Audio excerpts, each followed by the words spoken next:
Our terrestrial system before the fall. Many believe that creation became entirely corrupt at the fall, even down to its elements. However, a closer examination of the account in Genesis suggests otherwise. When Moses recounts that God completed creation on the sixth day, he records God reviewing all that he had made and declaring it very good. This declaration, however, pertains to the natural and physical order, not to a spiritual one. The terrestrial system described in Genesis is one of waste and renewal, designed with foreknowledge of what would come to pass.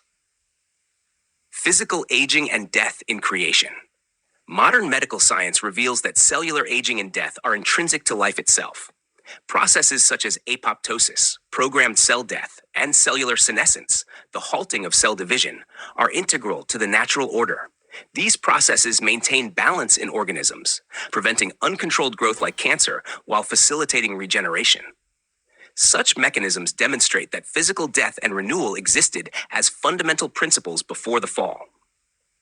Seasons, as described in Genesis, spring and summer for growth and fall and winter for decay, serve as analogs for this cycle of life and death. Adam and Eve, as part of this animal system, were subject to the same physical laws.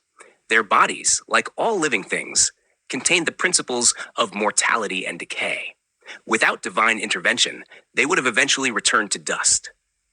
This aligns with the natural order God established, which was very good in the sense of being perfectly suited to its purpose, though inherently mortal. The fall, a moral, not physical change. Paul's statement in Romans that death entered the world through sin refers not to the introduction of the principle of mortality, but to its dominion over humanity. Before the fall, death was a natural property of the physical system, but it held no moral consequence. Adam and Eve's transgression changed this.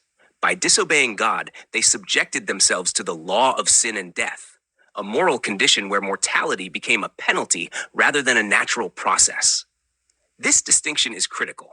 The fall did not introduce death into creation. It altered its significance. Before sin, death was part of the natural cycle, much like the seasons. After sin, it became a consequence of moral failure, signifying separation from God. Adam and Eve's expulsion from Eden ensured that their access to immortality, symbolized by the tree of life, was revoked. Without divine transformation, their mortal animal nature would inevitably lead to death. How did Adam know about death? Adam's awareness of death before the fall likely came from observing the natural world. The cycles of life and decay in plants, animals, and the changing seasons illustrated mortality's presence. Yet, Adam and Eve would have experienced these phenomena without fear, as death had no moral or eternal consequence at that time. God's warning, "Dying you shall die," Genesis 2:17, introduced the concept of death as a judgment, emphasizing the consequences of disobedience. Immortality through divine intervention.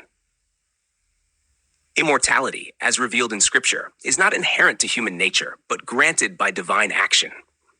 The tree of life in Eden symbolized this potential transformation. Had Adam and Eve remained obedient, their mortal bodies would have been changed into incorruptible ones, much like the transformation described by Paul in 1 Corinthians 15. We shall not all sleep, but we shall all be changed, in a moment, in the twinkling of an eye. Modern science helps illuminate this concept. Cellular processes that repair and regenerate tissues demonstrate the potential for life to persist indefinitely under ideal conditions. However, these processes are finite in a natural system. The transformation to immortality requires an external force, God's Spirit, as seen in the resurrection of Christ and promised to the faithful. Hamhash conclusion, a world unchanged physically. The fall introduced no fundamental physical change to creation. The world after Adam's sin remained as it was before, a natural system subject to decay, reproduction, and renewal. The true change was moral, altering humanity's relationship with God and the natural order. Sin disrupted the harmony between humanity and creation, subjecting Adam and Eve to death as a consequence of disobedience, not as a new physical principle. Thus, while the fall had profound moral implications, the physical system of creation remained consistent. Mortality was present from the beginning, designed into a world that was very good in fulfilling God's purpose.